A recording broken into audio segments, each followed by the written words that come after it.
کہ دیکھیں نبی صلی اللہ علیہ وسلم سے سوالات اسٹیپ بائی اسٹیپ پوچھے گئے.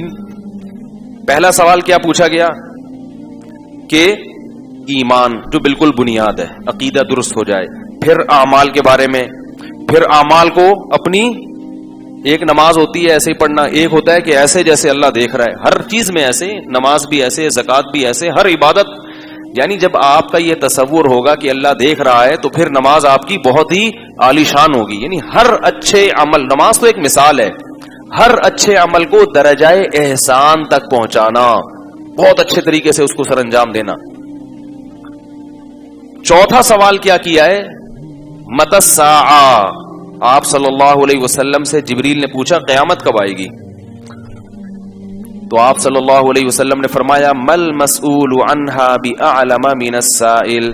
جس سے سوال پوچھا جا رہا ہے وہ پوچھنے والے سے زیادہ نہیں جانتا. مجھے بھی نہیں پتا اور مجھے یہ بھی پتا ہے کہ تمہیں بھی نہیں پتا.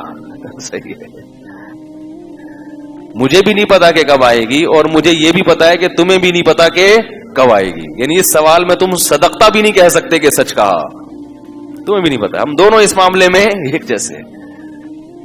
یہ امت کو کیا دیا جا رہا ہے, سبق. اس سے پتا چلتا ہے کہ ٹیچنگ کا جو نیچرل طریقہ ہے نا وہ یہ ہے کہ ماحول کو کریٹ کیا جائے سیکھنے کے لیے. ہر چیز ہم جو ہے نا لیکچر کی شکل میں جو سمجھا رہے ہوتے ہیں, اس سے بہت ساری چیزیں سمجھ میں, یہ جو میں اپنا اسٹائل بیان ہے نا میرا ٹیکنیکل قسم کا, لوگ بہت سے اس پہ اعتراض بھی کرتے ہیں یار چلے کدھر تھے اور چل کدھر گئے اور بات کیا. اور یہ بھائی یہ سب ٹیچنگ کا نیچرل طریقہ ہے, بہت ہلکا کر کے, آسان کر کے جو میسج دینا چاہ رہے ہیں وہ لوگوں کے دماغ میں اتر جائے. اب میں آپ کے سامنے ایک رٹا رٹایا درس شروع کر دوں گا تو تھوڑی سی نالج میں اضافہ ہو جائے گا, ایم اے اسلامیات کے پیپر کی تیاری میں مدد ملے گی. مگر قرآن جو بتانا چاہ رہا ہے, جو سمجھانا چاہ رہا ہے, اس پر آپ عملی طور پر آمادہ نہیں ہوں گے. تو اس لیے جو ہمارا اسٹائل ہے نا اس کو چھیڑو نہیں, اللہ کا واسطہ. صحیح ہے نا, آ رہا ہے سمجھ میں ٹھیک ہے, نہیں آ رہا تو بھائی جس کا اسٹائل سمجھ میں آ رہا ہے وہاں چلے جاؤ, ٹھیک ہے, طنز نہیں کرو. موضوع اب جیسے میں نے پہلے بھی بتایا تھا, اب دوبارہ بتا دوں. اگر آپ کو تراویح میں جو میں پڑھ رہا ہوں قرآن, یا بلکہ جو بھی قاری پڑھ رہے ہیں ان کا خلاصہ سننا ہے نا بالکل ٹو دا پوائنٹ, تو وہ 2 چینل ہیں جن سے روزانہ خلاصہ نشر ہو رہا ہے, وہ ٹو دا پوائنٹ بالکل اس کا خلاصہ ہے. تو وہ علمی لحاظ سے اگر کوئی سیکھنا چاہے تو وہاں مل جائے گا. ایک تو ایکسپریس ٹی وی ہے نا, ایکسپریس ٹی وی کا نام سنا ہوگا, انٹرٹینمنٹ والا جو چینل ہے ان کا, اس میں رات کو 1:30 سے 2 بجے کے, میں نے بھی ابھی تک دیکھا نہیں ہے, کسی ٹائم پہ آتا ہے وہ, ٹھیک ہے نا, 20 منٹ کا خلاصہ. اسی طرح JTR میڈیا ہاؤس جو جامع الرشید کا فیس بک والا چینل ہے, اس پہ بھی خلاصہ بولو بھائی آ رہا ہے. اس میں یہ چیزیں نہیں ہے, بولو نا بھائی کیا ہو رہا ہے, پولیس کو بول رہا ہوں, رینجر, یہ چیزیں نہیں ملیں گی آپ اس میں. ٹو دا پوائنٹ کیا ہے, یہ جو پولیس آ رہی ہے نا رینجر, یہ سمجھانے کے لیے بلاتا ہوں میں آپ کو, کیونکہ پولیس سے آپ کے اچھے بھی سمجھ جائیں گے, سمجھ رہے ہو. خیر, تو جبریل علیہ السلام, دیکھو کیسا ماحول بیان کیا گیا نا, کیونکہ اس سے حضرت عمر کے ذہن میں وہ سارا واقعہ بیٹھ گیا. آپ صلی اللہ علیہ وسلم اگر یوں فرماتے, دیکھو بھائی صحابہ کو جمع کر کے دیکھو, ایمان اسے کہتے ہیں, اور اسلام اسے کہتے ہیں, احسان اسے کہتے ہیں, اور چوتھی چیز قیامت کا علم کسی کو بھی نہیں ہے, علامتیں یہ ہیں. صحابہ نوٹس تیار کر لیتے, یاد نہیں رہتی ہیں ایسی چیزیں. تو یہی تبھی میں کہتا ہوں بچوں کو جو پڑھانے کا طریقہ ہے نا وہ اسکولوں والا اچھا نہیں ہے. بچوں کو ایک الگ سے ان کی نفسیات ہے, وہ کھیل کھیل میں بہت سے اچھے کارٹون لگا کے دے دو ان کو. یہ جو کارٹون آ رہے ہیں بچوں کا تباہ کر رہے ہیں, بیڑا غرق کر رہے ہیں, بدتمیز بنا رہے ہیں. اسلامی کارٹون بہت سے ایسے ہیں جن میں بچوں کو ادب تمیز, اس میں یہ نہیں ہوتا ایسے ٹیڑے میڑے اور عجیب سے. تو وہ کارٹون جو بچے دیکھتے ہیں نا خود بخود تمیزدار بننا شروع, بہت سی دعائیں سیکھ لیتے ہیں اس سے, بہت سی سائنسی علوم کی باتیں سیکھ لیتے ہیں, بہت سی ریاضی کے اصول سیکھ لیتے ہیں. تو اس قسم کے جو کارٹون اگر دکھائیں گے آپ ان کو تو اس سے وہ گنتی سیکھ لیں گے, ٹیبل یاد کر لیں گے, پھلوں کے بارے میں اور صحت کے مالے میں معلومات ہو جائیں گے. ہم پتہ نہیں کون کون سے کارٹون دکھا رہے ہیں, وہ چوہے بلی والے, وہ اس کو پیٹ رہا ہے پکڑ کے, وہ اس کو ادھر پا رہا ہے, وہ ادھر گھس رہا ہے, وہ جناب بالٹی میں گیا وہاں سے بھاگا, دم کٹی پھر جڑ گئی, بلڈنگ سے گر رہا ہے مر ہی نہیں رہا. ہم بچپن میں جب کارٹون دیکھتے تھے ہم کہتے تھے یہ پتہ نہیں کس ربڑ کے بنے ہوئے ہیں, ہیلی کاپٹر سے گرتا ہے, گرنے سے پہلے سوچتا ہے پھر گرتا ہے آرام سے. خیر, تو آپ صلی اللہ علیہ وسلم سے جبریل نے پوچھا کہ قیامت کب آئے گی؟ آپ نے فرمایا مل مسئول عنہا بعلم من السائل. جبریل نے کہا کہ اس کی علامتیں بتا دیں. پھر آپ صلی اللہ علیہ وسلم نے علامت بتائیں. ان تلد الامۃ ربتہا، عورت اپنے آقا کو جنے گی. بیٹا ماں پہ کیا کرے گا؟ حکومت.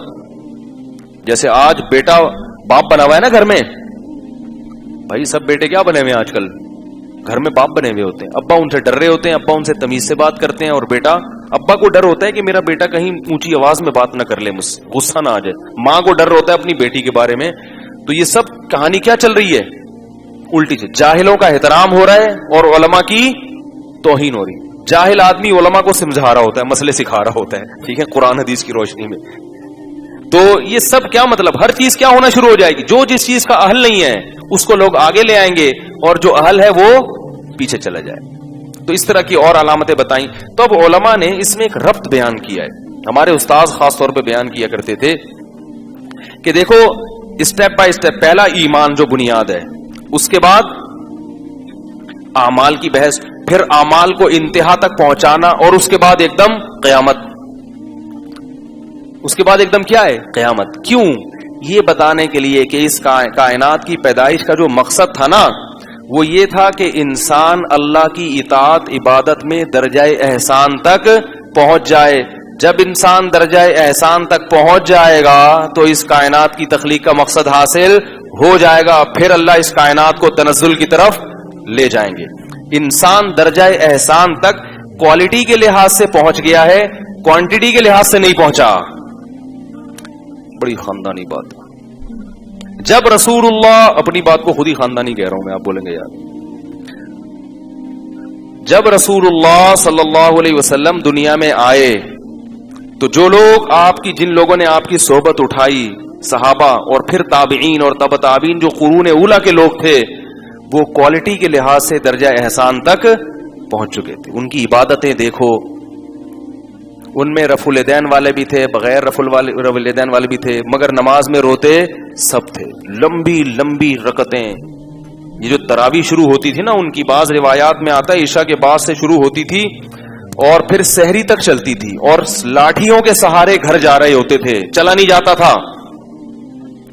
ہمارے ہاں بار بار دیکھ رہے ہوتے ہیں، آج 10:30 پہ، 10:25 10:26 ہو گئے، 10:30 پہ ختم ہوئی ہے آج. ہم لوگ سب کی یہی حالت ہے، عبادتوں میں جان ختم ہو گئی. حضرت عثمان حجر اسود کے سامنے کھڑے ہو کر ایک رکعت میں پورا قرآن ختم کرتے ہیں. امام ابو حنیفہ نے پوری رات ایک آیت میں گزار دی. وَامْتَازُوا الْيَوْمَ أَيُّهَا الْمُجْرِمُونَ، سورہ یاسین کی آیت.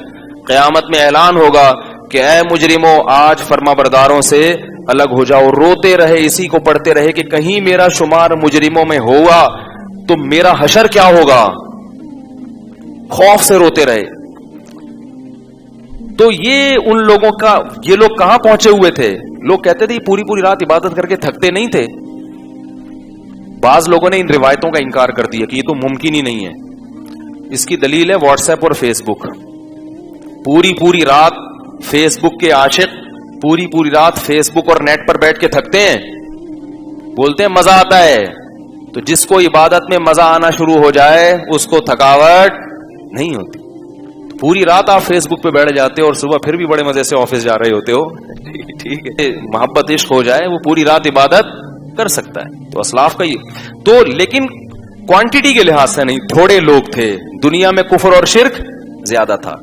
جب حضرت عیسیٰ علیہ السلام دنیا میں نازل ہوں گے تو امت کا ایک بہت بڑا طبقہ کوالٹی کے لحاظ سے بھی درجہ احسان تک پہنچے گا، اور کوانٹٹی کے لحاظ سے بہت بڑی تعداد ہوگی نیک لوگوں کی. جو محمد صلی اللہ علیہ وسلم کا مشن تھا اس کی تکمیل کس کے ذریعے ہوگی؟ عیسیٰ ابن مریم کے ذریعے ہوگی. اسی وجہ سے علماء کا یہ عقیدہ ہے اہل سنت والجماعت کا کہ محمد صلی اللہ علیہ وسلم کے بعد سب سے افضل نبی ابراہیم علیہ السلام، کیونکہ اللہ نے ان کو فالو کرنے کا حکم دیا. پھر موسیٰ علیہ السلام، کیونکہ وہ کلیم اللہ تھے. اس کے بعد سب سے مقدس پیغمبر عیسیٰ علیہ السلام ہیں، کیونکہ وہ اگر اتنے اعلیٰ مرتبے کے نہ ہوتے تو اس امت کی کمانڈ کے لیے اللہ نے ان کی سلیکشن نہ کی ہوتی. بہت بڑا اعزاز ہے حضرت عیسیٰ کو کہ وہ کس امت کی, کس محمد صلی اللہ علیہ وسلم کی امت جو تمام امتوں میں سب سے افضل ہے, اس امت کی قیادت کون کرے گا؟ عیسیٰ ابن مریم. بہت بڑی فضیلت ہے یہ. تو اور حضرت عیسیٰ علیہ السلام ایک بڑی پیاری بات کہیں گے. حضرت مہدی جب نماز کے لیے کھڑے ہوں گے نا, حدیث میں آتا ہے عصر کی نماز کا وقت ہوگا, دمشق میں وہ مینارہ بھی ہے جہاں حضرت عیسیٰ علیہ السلام نازل ہوں گے. عصر کی نماز کا وقت ہوگا, حضرت عیسیٰ علیہ السلام فرشتوں کے کندھوں پہ ہاتھ رکھ کر مینار تک آئیں گے اور مینار سے پھر سیڑھیاں لگا کے نیچے اتریں گے. عجیب سی بات ہے نہیں بھائی, جب اوپر سے وہاں تک آ گئے تو اب بھی یہ بتانے کے لیے کہ اب دارالاسباب میں داخل ہو چکے ہیں, اب یہاں سیڑھیوں سے کام ہوگا, فرشتے گئے. تو حدیث میں آتا ہے کہ حضرت مہدی جو اس امت کے فرد ہوں گے وہ حضرت عیسیٰ کو نماز کے لیے آگے کریں گے.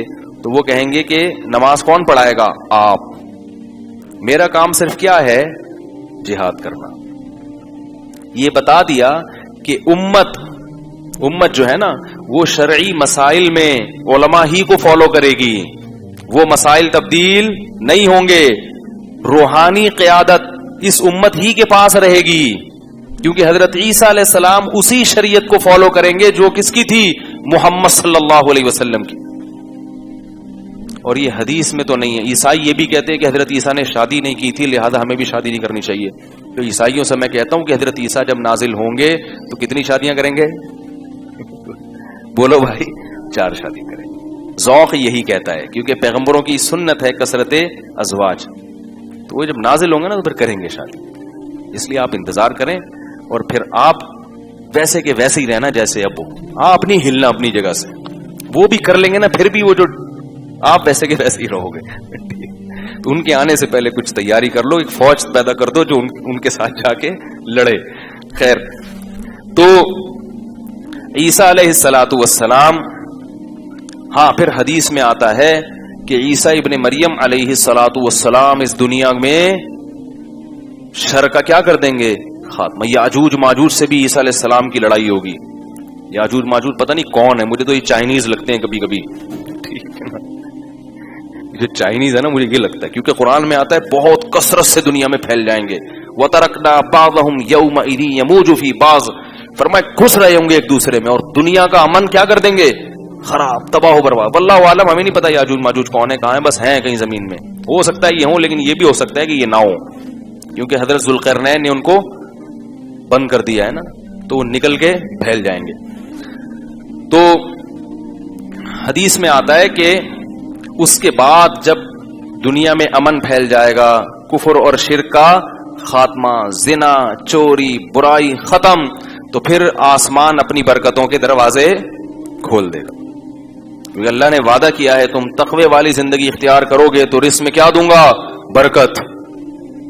ایسی برکتیں ہوں گی, ترمذی کی حدیث ہے کہ آپ صلی اللہ علیہ وسلم نے فرمایا ایسی برکت والی بارشیں ہوں گی. فرمایا انار اتنے بڑے بڑے پیدا ہوں گے کہ انار کے چھلکے کو لوگ سائبان کے طور پر استعمال کریں گے. یہ جو سبزی منڈی میں انار آتے ہیں نا, ایک انار لوڈ کرنے کے لیے کرین کا سہارا لینا پڑے گا, اتنے بڑے بڑے. ابھی دیکھو چیزوں میں ذائقے کیا ہو رہے ہیں, ختم. خوشبو, پہلے روٹی پکتی تھی نا دور تک خوشبو آتی تھی روٹی کی, اب روٹی بھی پلاسٹک میں کوئی فرق ہی نہیں رہا. دودھ میں خوشبو ختم ہو رہی ہے, ہر چیز میں ذائقہ, اور جتنا خوشنما پھل ہوگا نا اندر سے اتنا ہی پھیکا ہوگا. سعودی عرب میں ہم رہے ہیں تو وہاں اتنے خوبصورت سیب کھاؤ تو ذائقہ ہی نہیں. ادھر کا سیب آپ تھوڑا سا توڑو گے تو, کیونکہ وہ سعودیہ کا اپنا سیب نہیں ہے, باہر سے آتا ہے, تو برکتیں زمین کھول دے گی. اور نبی صلی اللہ علیہ وسلم نے فرمایا انگور اتنے بڑے بڑے پیدا ہوں گے کہ ایک انگور کے دانے کو نچوڑا جائے گا اور کئی لوگ اس سے سیراب ہو جائیں گے. اتنا رس ہوگا اس انگور میں, ایسی اللہ کی طرف سے برکتیں. تو یہ کوانٹٹی کے لحاظ سے بھی امت درجہ احسان تک, اور کوالٹی کے لحاظ سے. اس کے بعد جب دوبارہ زوال شروع ہوگا تو پھر اس کی اصلاح نہیں ہوگی. پھر جب تنزل, پھر وہی بدماش لوگ آہستہ آہستہ خراب ہونا شروع ہو جائیں گے. ٹھیک ہے نا, تو پھر آہستہ آہستہ جب خراب ہے تو پھر قرآن مجید میں اللہ تعالیٰ کا ارشاد ہے کہ یوم یاتی بعض آیات ربک لا ينفع نفسا ایمانها لم تکن آمنت من قبل. اللہ کچھ نشانیاں دکھائیں گے جن کی پیشگوئی رسول اللہ صلی اللہ علیہ وسلم کر چکے ہیں. وہ کیا ہے کہ سورج مغرب سے نکلے گا. سورج کہاں سے نکلے گا؟ یہ بہت بڑی نشانی، صحیح حدیث میں ہے یہ بہت بڑی نشانی ہے جس کی طرف قرآن نے بھی اشارہ کیا، کیونکہ یہ پوری دنیا کے سائنسدانوں کو ورطۂ حیرت میں ڈال دے گی. اور یہ پیشگوئی صرف کس نے کی ہے؟ اسلام نے. تو پوری دنیا کو یقین ہو جائے گا کہ اسلام برحق مذہب ہے، کیونکہ یہ تو سائنس، زمین جو ہے نا الٹی گھومے گی نا تبھی تو سورج نکلے گا. اور ساری دنیا کے سائنسدان کیا کہتے ہیں کہ زمین الٹی ایک سیکنڈ کے لیے بھی نہیں ہو سکتی، ہوئی تو یہ سب نظام کیا ہو جائے گا؟ تباہ و برباد. بھائی آپ تیز رفتار بس میں جا رہے ہو، وہ ایک دم ریورس چلنا شروع ہو جائے، لیکن اس کے باوجود کائنات کا نظام برباد نہیں ہوگا. سورج مغرب سے نکل کے آئے گا زوال تک بالکل اوپر، پھر دوبارہ مغرب میں ڈوب جائے گا. لیکن اللہ نے قرآن میں فرمایا کہ اس کے بعد کسی کافر کا ایمان مقبول نہیں، اور کسی مسلمان نے گناہوں سے اگر توبہ کی تو اس کی گناہوں سے توبہ بھی مقبول نہیں. یہ اللہ کی طرف سے حجت ہوگی کہ دیکھو میں نے جو کہا تھا وہ وعدہ میں نے پورا کر دیا، لیکن اب اتنی بڑی نشانی تم نے دیکھ لی ہے، اب توبہ کا دروازہ بند. اس کے بعد بس قیامت ہی ہے. اس کے بعد توبہ کی تبھی حدیث میں آتا ہے کہ توبہ سورج کے مغرب سے نکلنے سے پہلے قبول ہوتی ہے، اور موت کے منہ میں جانے سے، موت کے وقت بھی توبہ قبول نہیں ہوتی جب آپ بالکل برزخ کی چیزیں دیکھ رہے ہوتے ہیں. تو ان دونوں چیزوں سے پہلے توبہ انسان کرے گا. کافر اسلام قبول کرے گا تو اس کا اسلام مقبول، اور گنہگار توبہ کرے گا تو اس کی توبہ مقبول.